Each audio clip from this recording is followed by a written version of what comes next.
Y si la foto que colgaste durante 40 años en la sala, la que todos creían el recuerdo feliz de tu salida del hospital, resultara ser en realidad la prueba de que ese bebé salió en brazos de otra madre, así comenzó la tarde en que doña Elvira, una abuela mexicana de 81 años, reunió a sus nietos alrededor de la mesa de comedor. Con manos temblorosas, descolgó el marco dorado que había protegido del polvo aquella imagen por décadas. Lo volteó despacio, dejando a la vista una etiqueta amarillenta del estudio Foto Romero, Maternidad La Raza, con un número de orden escrito a mano y la palabra duplicado subrayada en tinta azul. Los jóvenes se inclinaron incrédulos, preguntándose qué podía significar esa palabra perdida en el tiempo. Y fue allí, en ese instante cargado de silencio, cuando la abuela anunció que había llegado la hora de romper con la frase que repitió toda su vida: Dios acomoda todo. La pregunta era inevitable, tanto para los nietos como para usted. ¿Qué escucha? ¿Qué se hace cuando la foto más querida es también la primera evidencia de un engaño? El aire olía a café con canela, pero nadie lo probaba. Doña Elvira, con voz apenas más fuerte que un susurro, relató cómo la curiosidad de su nieta Mayo R. había encendido la chispa de la duda, armando el árbol familiar. La muchacha decidió visitar al viejo fotógrafo ambulante que aún vivía en la colonia. Entre cajas polvorientas, él sacó un talonario de órdenes y, al escanear un código arrugado, apareció otro nombre de madre vinculado al mismo número de foto. Esa revelación fue como un rayo.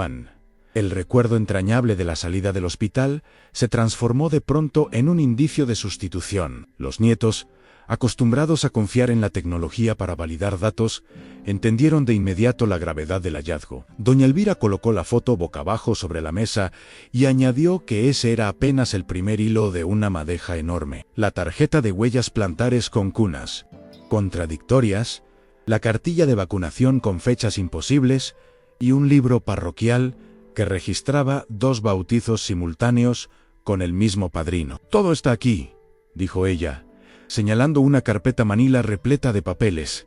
«Y hoy nadie saldrá de esta sala sin conocer la verdad». Doña Elvira acomodó la carpeta manila sobre el mantel, como si fuese un cofre lleno de secretos. Los nietos la miraban con expectación, pero fue el hijo menor, el eterno escéptico de la familia, quien no pudo contenerse. «Mamá, seguro, es un error del fotógrafo. Ya estaba viejo. Quizá confundió los papeles». La abuela lo observó con serenidad y replicó que aquel fotógrafo podía estar viejo, pero su libreta era precisa como un reloj.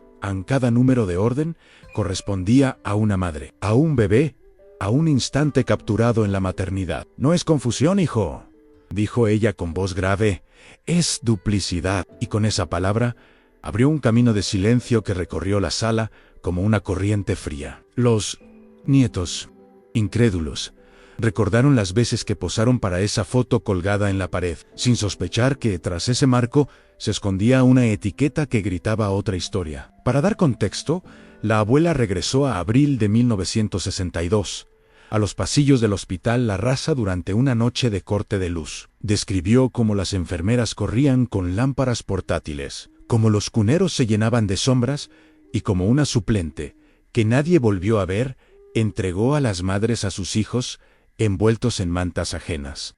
Elvira recordó haber firmado un papel apresurada, confiando en que era el trámite normal, y haber escuchado de lejos a una trabajadora social que se quejaba de acomodar pulseras en medio del caos. En ese momento no sospechó nada. Era joven, estaba agotada y solo quería abrazar a su bebé. Pero ahora, mirando la cara de sus nietos, entendía que aquella noche había quedado marcada por 3 inconsistencias que la perseguirían toda la vida: el número de cuna cambiado en la bitácora, la fecha imposible en la cartilla de vacunación y la partida parroquial firmada con una pluma distinta. «No es un recuerdo, es una herida», murmuró, dejando que la frase se hundiera en la mente de todos los presentes. La nieta, Mayo R., todavía con la libreta del fotógrafo en las manos, se atrevió a preguntar qué significaba exactamente ese duplicado. Doña Elvira cerró los ojos un momento antes de responder. Como quien mide la gravedad de cada palabra,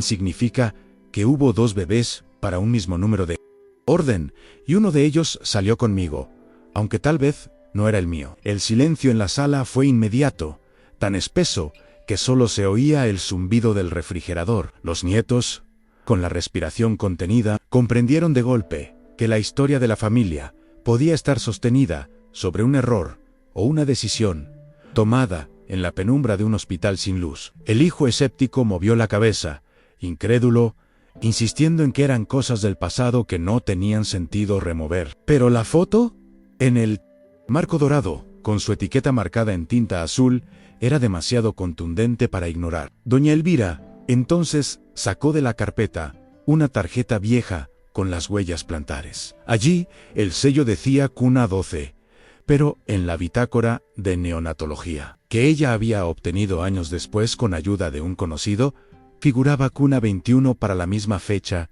y hora. Esa discrepancia, aparentemente mínima, se convertía en un grito cuando se colocaba al lado del resto de documentos. Un número cambia todo, explicó mientras pasaba el dedo sobre la tinta descolorida. Los nietos se miraron entre sí con angustia, entendían que esa simple diferencia significaba que quizá los bebés habían sido intercambiados en la confusión de la noche. La abuela relató que durante años quiso pensar que era un error de oficina, hasta que la cartilla de vacunación volvió a poner la duda sobre la mesa, mostraba la aplicación de la BSG el día 10, aunque los registros oficiales confirmaban que ese lote de vacunas llegó al hospital el 12, en cada papel que mostraba no era solo una irregularidad aislada, sino parte de una cadena que apuntaba hacia una verdad que nadie había querido enfrentar. El hijo incrédulo tomó la cartilla de vacunación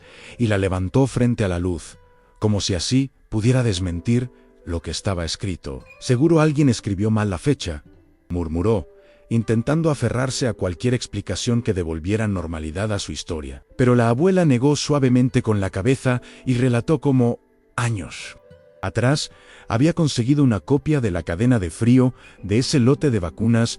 El sello oficial mostraba que las dosis llegaron 2 días después de la fecha anotada en la cartilla. Esto no es descuido, es alteración, aseguró con firmeza. Los nietos escuchaban cada palabra con el corazón acelerado, comprendiendo que estaban ante un rompecabezas armado con precisión. El hijo, sin embargo, insistía en que todo era obsesión de viejos papeles, aunque su voz ya no sonaba tan segura. Elvira lo miró con ternura, pero también con una determinación que nunca antes habían visto en ella. Fue entonces cuando sacó el libro parroquial fotocopiado, ese que había conseguido gracias a la confianza de un sacristán jubilado. Mostró 2 partidas de bautizo, fechadas el mismo día y a la misma hora, ambas con el mismo padrino, pero en templos distintos. Los nietos quedaron boquiabiertos.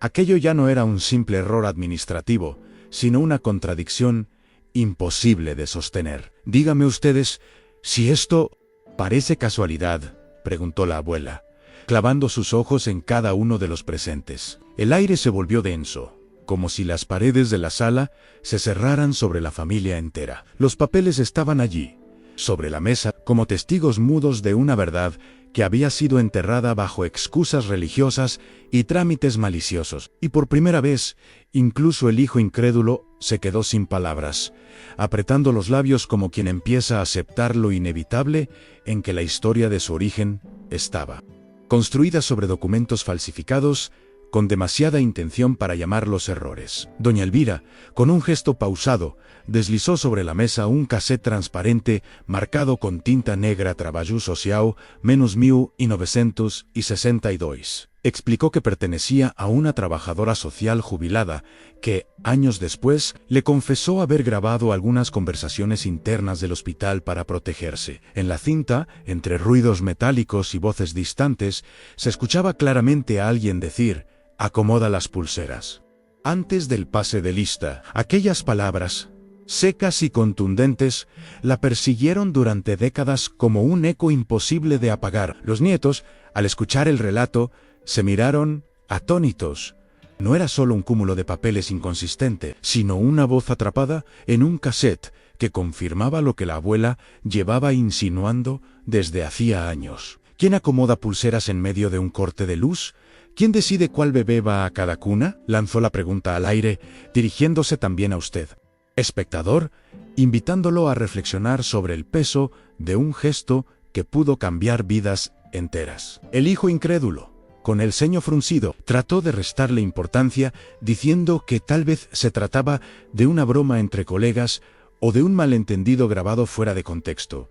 Pero la abuela no lo dejó continuar. No es broma cuando las actas se duplican, cuando las fechas no coinciden, cuando los bautizos se multiplican en 2 parroquias a la misma hora, replicó con firmeza. El ambiente en la sala se cargó de tensión, y los nietos empezaron a sentir que cada documento, cada foto y cada grabación formaban parte de una maquinaria destinada a sostener un secreto que nadie quiso enfrentar. Doña Elvira respiró profundo y señaló el cassette, como si fuera la prueba más valiosa de todas. Esta voz confirma lo que yo vi con mis propios ojos.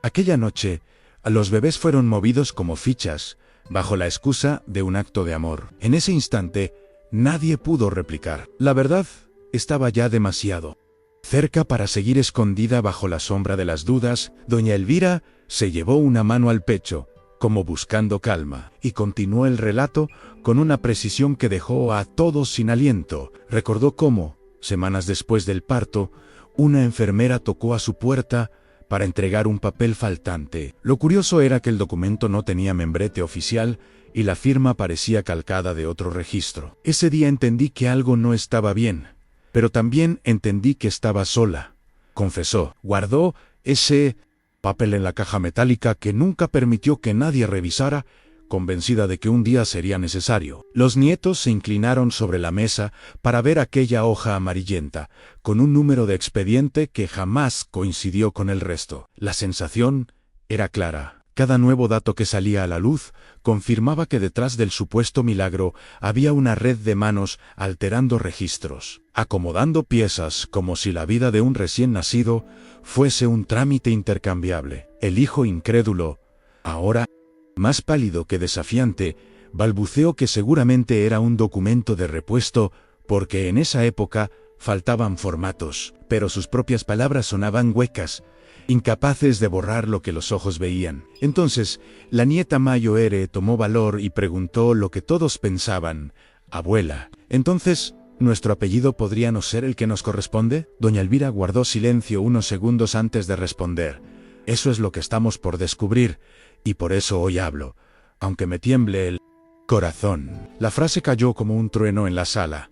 No se trataba ya de rumores, sino de un cuestionamiento directo a la identidad de toda una familia. Y mientras el café con canela se enfriaba en las tazas intactas, cada miembro de la mesa comprendió que lo que estaba en juego no era solo un nombre en un papel, sino el derecho de saber quiénes eran realmente y por qué alguien había decidido ocultarlo durante más de medio siglo. Doña Elvira abrió el último compartimento de la carpeta y sacó un sobre con el sello del registro Civiland.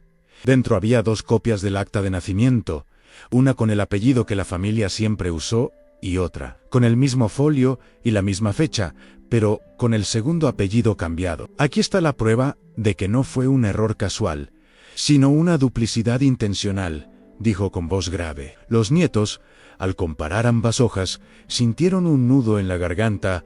La tinta de una copia estaba claramente más fresca, como si hubiese sido añadida años después, para sostener la versión oficial. El hijo incrédulo tomó las 2 actas y las sostuvo frente a la luz, buscando un resquicio que desmintiera lo evidente, pero no lo encontró. La sala se llenó de un silencio espeso, el tipo de silencio que anuncia que algo acaba de quebrarse para siempre. La abuela, con lágrimas contenidas, explicó que había guardado ese sobre desde 1985, cuando un funcionario del registro le entregó ambas versiones para que eligiera la que mejor le acomodara. En ese entonces, no tuvo valor de denunciar. Pensó en sus hijos pequeños, en el que dirán, en las represalias. Decidió callar, convencida de que el tiempo pondría las cosas en su lugar. Pero los años pasaron y la verdad nunca se acomodó sola. Siguió pesando en cada cumpleaños, en cada Navidad, en cada misa. Yo creí que el silencio los protegía, admitió con voz quebrada, pero ahora sé que también los encadenaba a una mentira. Los nietos la escucharon con lágrimas en los ojos, comprendiendo que esa confesión no buscaba destruir la familia, sino liberarla. Y fue entonces cuando la abuela, por primera vez en décadas, dejó escapar un sollozo, como quien abre finalmente la jaula donde guardó su voz durante toda una vida. Los nietos se miraron entre sí, como si esperaran que alguno de ellos encontrara la palabra justa para responder. Pero el peso de las actas, del cassette, de la foto con la etiqueta de duplicado, era demasiado fuerte. La abuela alzó la vista y con un hilo de voz preguntó: ¿qué habrían hecho ustedes en mi lugar? ¿Callar para protegerlos o hablar y arriesgar que todo se derrumbara? Nadie contestó, porque la pregunta no era solo para ellos, sino también para cada persona que escuchara ese relato. En ese instante, el hijo incrédulo se levantó de la silla, respiró profundo y con lágrimas que no intentó ocultar, se acercó a su madre. No pronunció disculpas, pero al poner su mano sobre la de ella, reconoció sin palabras que la verdad estaba frente a ellos y que ya no podían ignorarla. La abuela cerró la carpeta con un gesto solemne, como quien da por concluida una etapa de dolor. Dijo que el siguiente paso era ir juntos al registro civil para corregir los nombres y buscar, si la otra familia lo aceptaba, un encuentro respetuoso. No se trata de culpar, sino de sanar, afirmó, con una fuerza inesperada para su edad. El ambiente se suavizó apenas, lo suficiente para que los nietos se levantaran y la rodearan en un abrazo colectivo. No era el abrazo final con la otra familia, ese que todos imaginaban, pero sí el primero en el que reconocían que la verdad, aunque dura, les pertenecía a todos. En ese instante comprendieron que la confesión no les quitaba identidad, sino que les regalaba dignidad. Y mientras las lágrimas caían, la sala se llenó de un silencio distinto, ya no el de la ocultación, sino el de un descanso largamente esperado. Los nietos permanecieron abrazados a su abuela, pero ella sabía que la historia no podía terminar solo en ese gesto. Con la voz temblorosa les dijo que había un último lugar al que debía llevarlos en la hemeroteca. Allí, entre periódicos amarillentos de 1962, encontró una nota pequeña sobre el apagón en el hospital, la raza y las quejas de madres que reclamaban inconsistencias en la entrega de recién nacidos. El recorte, olvidado en la página de sucesos locales, había sido la primera confirmación externa de que no estaba loca ni obsesionada, sino que otras mujeres también habían percibido que algo extraño sucedió esa madrugada. Mientras relataba esto, los nietos sintieron la piel erizarse. La historia de la familia se entrelazaba ahora con la memoria pública de la ciudad. El hijo incrédulo que había resistido hasta el final, leyó la nota con voz quebrada y admitió que ya no podía seguir dudando. Aquellas letras impresas, desgastadas por el tiempo, eran como un eco que llegaba desde el pasado para respaldar a su madre. Doña Elvira explicó que, después de encontrar ese recorte, comprendió que el silencio nunca había sido una elección libre, sino una estrategia de supervivencia. Durante décadas pensó que revelar la verdad podía ponerlos en peligro, romper padrinazgos con familias poderosas o incluso quitarles el techo donde vivían. Esa carga la llevó a aceptar la versión oficial y a repetir como mantra que Dios acomoda todo. Pero al compartir con sus nietos la foto duplicada, la cartilla imposible, las actas gemelas y el cassette de la trabajadora social, sintió que por fin podía respirar en les. Dijo que la verdad debía escribirse en los registros, aunque doliera. Prefiero que digan que su abuela se equivocó al callar, y no que digan que ustedes también callaron cuando ya sabían, afirmó con firmeza. Los jóvenes, con lágrimas en los ojos, entendieron que la confesión no era un final, sino un inicio, el inicio de un camino hacia la reparación, hacia la justicia mínima de poner los nombres correctos donde siempre debieron estar. Al día siguiente, los nietos acompañaron a doña Elvira al archivo parroquial. El sacristán joven, sorprendido por la edad de la mujer y por la carpeta que llevaba bajo el brazo, accedió a mostrarles los libros antiguos. Entre páginas endurecidas por la humedad, hallaron de nuevo las dos partidas de bautizo con el mismo padrino a la misma hora. Esta vez, sin embargo, ya no eran solo fotocopias prestadas en secreto, Los nietos veían con sus propios ojos las páginas originales, con las diferencias de tinta, las firmas temblorosas y los sellos repetidos. «Aquí está la raíz de todo», murmuró doña Elvira, mientras pasaba con cuidado los dedos por la caligrafía sospechosamente idéntica en ambas actas. Los jóvenes fotografiaron cada hoja con sus celulares, conscientes de que ahora la tecnología les permitiría preservar lo que durante décadas había permanecido escondido. Fue un momento solemne. La memoria oral de la abuela encontraba respaldo físico en papeles oficiales que ya nadie podía negar. Después, caminaron juntos por el atrio de la parroquia.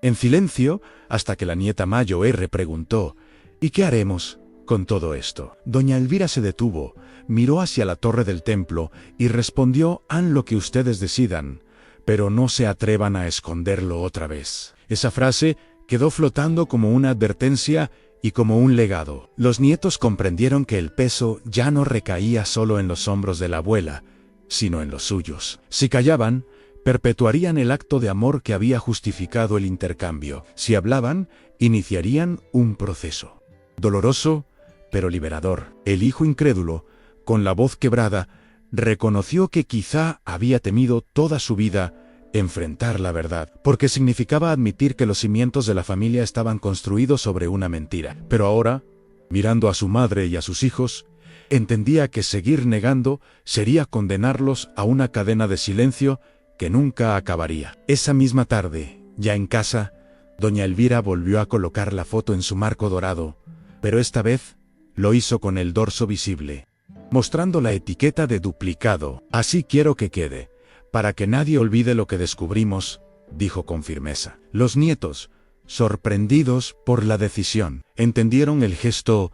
El secreto ya no debía esconderse detrás del cristal, sino mostrarse como advertencia y como memoria. El hijo incrédulo, todavía conmovido, pidió permiso para sostener la foto. Al mirarla de cerca, notó por primera vez el cansancio en los ojos de su madre joven, y pensó en todo lo que había cargado en silencio desde aquella noche del apagón. En ese instante sintió que la culpa no estaba en ella, sino en quienes manipularon documentos y registros con la frialdad de quien acomoda fichas en un escritorio. Ese reconocimiento lo hizo quebrarse en lágrimas, y por primera vez pidió perdón. La abuela, con voz suave, le acarició la cabeza y le dijo: «No me pidas perdón a mí, pídanselo a la verdad, y a ustedes mismos, por no haber preguntado antes». Esa frase golpeó el corazón de todos, porque revelaba que el verdadero daño no había sido solo administrativo, sino emocional, en décadas de miradas cruzadas